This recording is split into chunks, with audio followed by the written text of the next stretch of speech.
Alright everyone, welcome back to another Star Wars Galaxy of Heroes video with Fat Phil, and today we're going to be talking about all of the news that we just got on this Monday. Now some of this was released earlier in terms of what's coming this era, but today we got a ton of stuff. We got when Baylan's coming, we've got updates on what's coming with the next raid, what is the next faction, how is this era impacting us.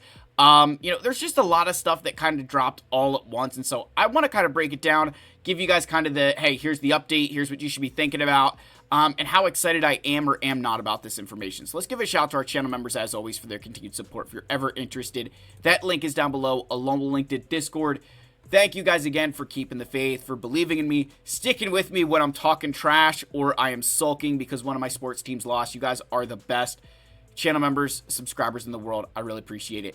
Let's get in here. Let's talk Star Wars Galaxy of Heroes.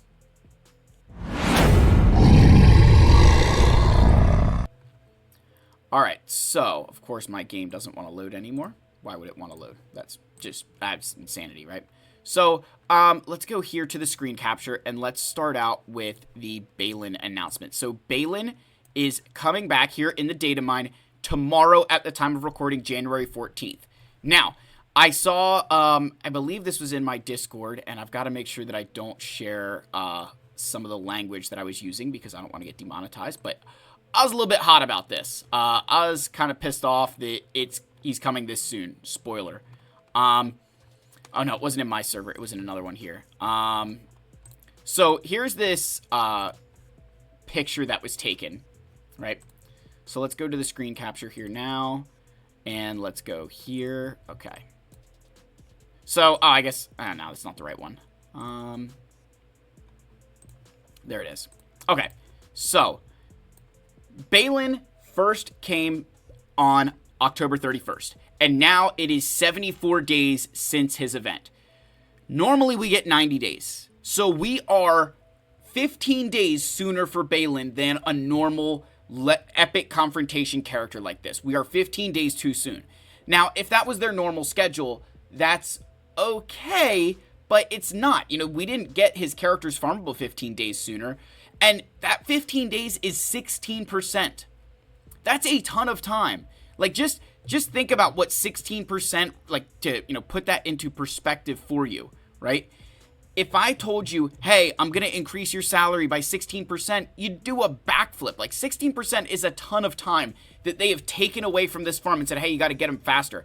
And this is causing a lot of players who will not be able to get Baylan this go-around because they were banking on 90 days rather than, the 75 that we are getting. Now, if we go to the game here, just to show you that that's actually what's going on, right? You guys can see here's the Baylan event coming over here, 10 hours.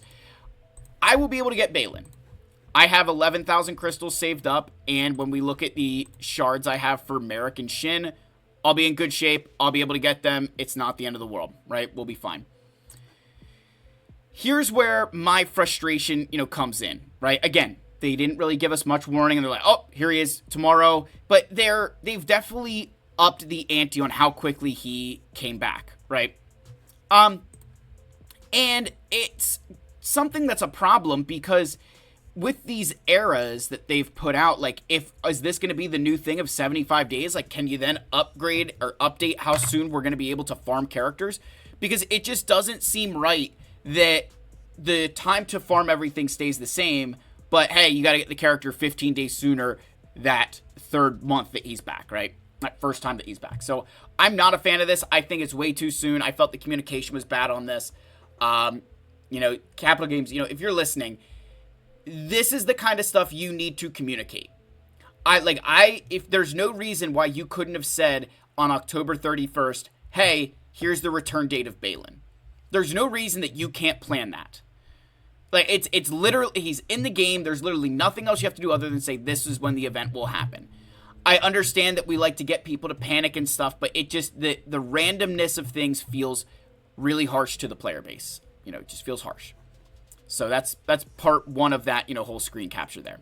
So, now, in this era update from Meathead, right, this was released like 3 days ago.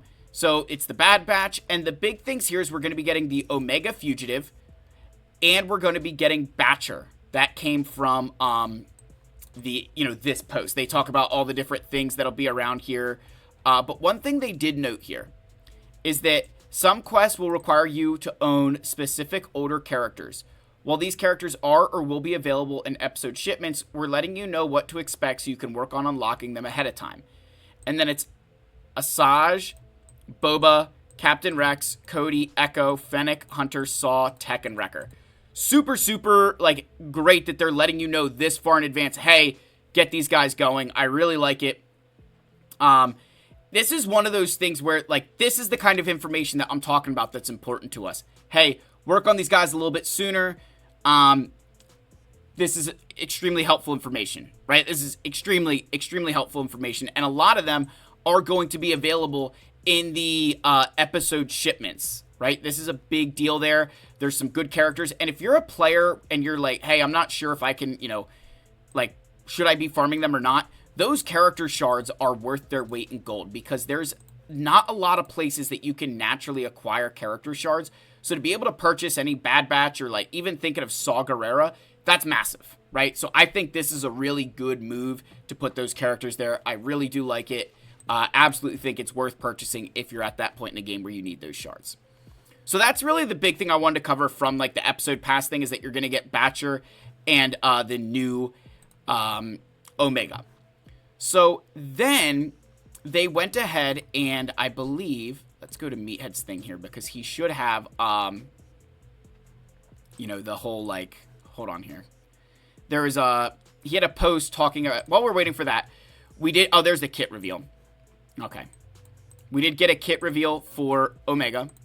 But Padawan Sabine is now farmable, Darkside 6E.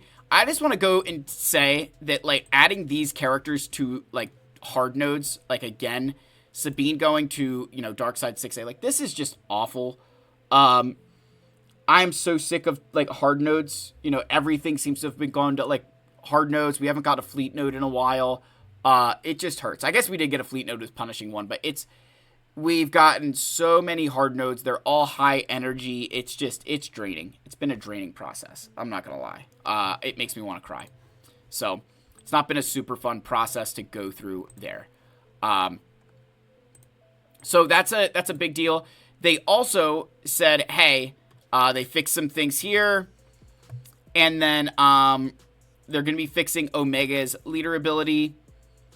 So yeah, there's not a lot of stuff going on here, but getting Sabine farmable, it is nice. It just sucks that she's on a hard node. Now, let's move over here to the screen capture yet again. All right, and now we're going to move to the the Omega kit reveal. I'm not going in detail here. I just want to bring up a couple of things here. She's the leader for a new Bad Batch squad. So we're getting a whole new Bad Batch team. And they even talk about who those characters are, right? So, there are more Bad Batch characters coming. Batcher, Hunter, Wrecker, and Crosshair will be joining her as upcoming marquee units. So one of the things that Meathead did go on to say to us is that we will not be getting a legendary character from this. Right, just to show you that here in the Discord. So this is from my friend Shitstorm, and he screenshotted this for me. He said, yes, it is our intention to provide that level of detail. For this case, there's no journey guide character. This era will create a new team. So all we're doing in this era of the Bad Batch is getting this new team. So we're not getting any new, they're not going to be needed for a raid. They're just saying, hey, they're going to create a new team.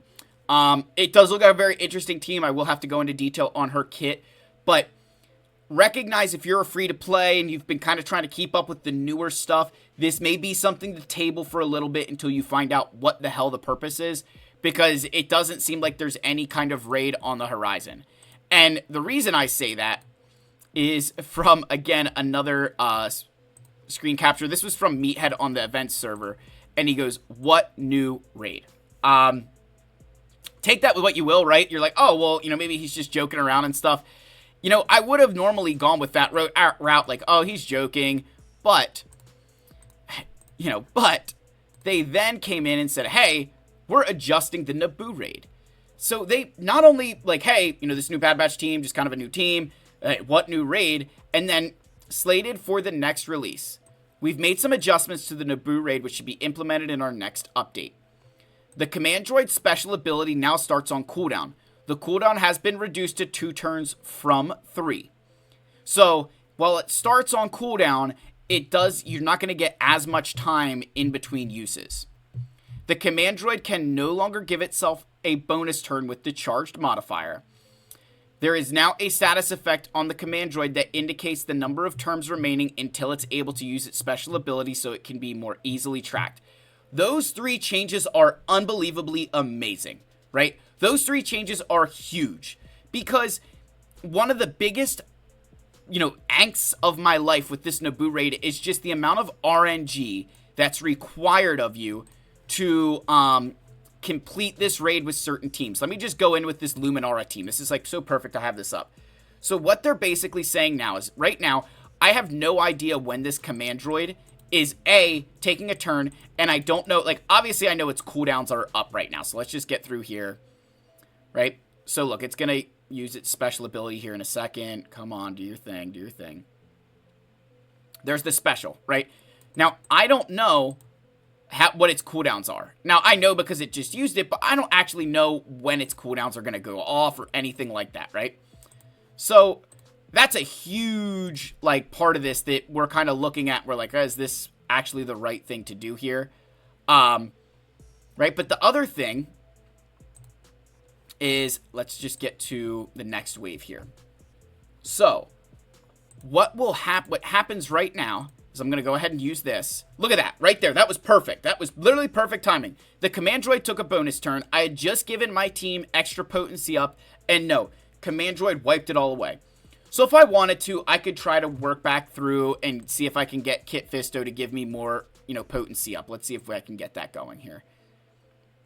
Let's see. Okay, just do this. Heal up. Come on, Kit, take a turn. So look, I can't even use it yet. So I've wasted all these turns, got to wait all the way around for him to use this ability again. For them saying, hey, they can no longer gain a bonus turn from that charged modifier is massive. That is going to make that Luminara team so much more effective in this raid. One of my biggest gripes about this Naboo raid has been the fact that it's all RNG. And I understand why it's probably taken them this long is because they were okay with it. And again, I think all of us were okay with it, knowing that this was not going to be sitting here for a while. But with them not releasing a new raid anytime soon, it does seem to indicate that they want to make this a little bit more friendly to the player base, because this raid is not difficult. It's difficult, it's challenging because of RNG, not because there's strategy. You could have the perfect strategy and the perfect mods. If that Command Droid takes a turn, you are up shit's creek without a paddle. So that is awesome. The only time I think this could get problematic is with the Maul team, where if Droideka gets the modifier, right, it's always going to take bonus turns. So you are going to have to be careful with the Droidekas, because they're going to be able to spam the bonus turns, and you're not going to be able to kill them fast enough. So that may potentially cause problems, but I will trade that off for all the runs I have to restart because of those modifiers going off like that.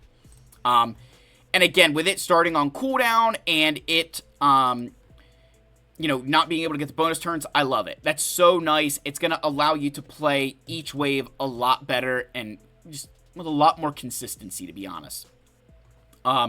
And, being able to track it is really nice as well, because there's a lot of times where you might be inside of this raid and you're going to use that Kit Fisto ability. It's off cooldown, and then the next turn, the Command Droid goes and blows you up. So, it sucks, right? It sucks. So, guys, with that said, a lot of information, and some of it very good, some of it not so good. The Baylan information, to me, I'm very disappointed in. I'm going to be very honest. I'm fatherly, disappointed. I think this is rushing it back, to be honest. I get that they're probably trying to stick with the era theme, but if you're going to try to stick these things with the era theme, then you need to be getting us those characters either farmable faster, or give us some chances to actually get there, or give us the information that they're going to come back sooner, because if you're switching from 90 to 75, that's a massive change in how quickly you have to farm characters and what you need to do with your resources. It's one of those areas where you could say like, oh, well, they control the game, but it's the precedent you've set, that we're okay with the precedents that you set. It's just you need to communicate things like this before it happens, because otherwise people create plans based on everything that you've done in the game, and then you try to change the rules, and it feels like you've cheated people. I'm not saying that you couldn't have been saving crystals like some of us. Like, I'm gonna get Baylan. Let's be very clear. I'm getting Baylan. I have plenty of crystals saved up. It's not a problem. I'm griping for the people who were going based off of what CG has done in the past, the precedent that they've set. Finally, guys, I just want to leave you with, what does this mean for farming moving forward? Like, how are you supposed to figure this stuff out? Because a lot of my stuff was based on, hey, maybe build these things for the raid, build these things for this or that. I think a lot of guilds, what they're going to need to do is reset and figure out, hey, should we maybe push for this Naboo raid if it's going to be around a little bit longer? Or do we start pushing in TB or Territory Wars somewhere else? Because a lot of us were kind of gearing up for that next raid. And if it's going to be a while until we get it, you could be stuck with whatever rewards you're getting during Naboo raid right now. And for some people, if you're only at the 265 or 416 or even, down lower than that, you're going to be there even longer waiting for the new raid to come. So just bear in mind that there's a lot of stuff that still has to get shaken out here.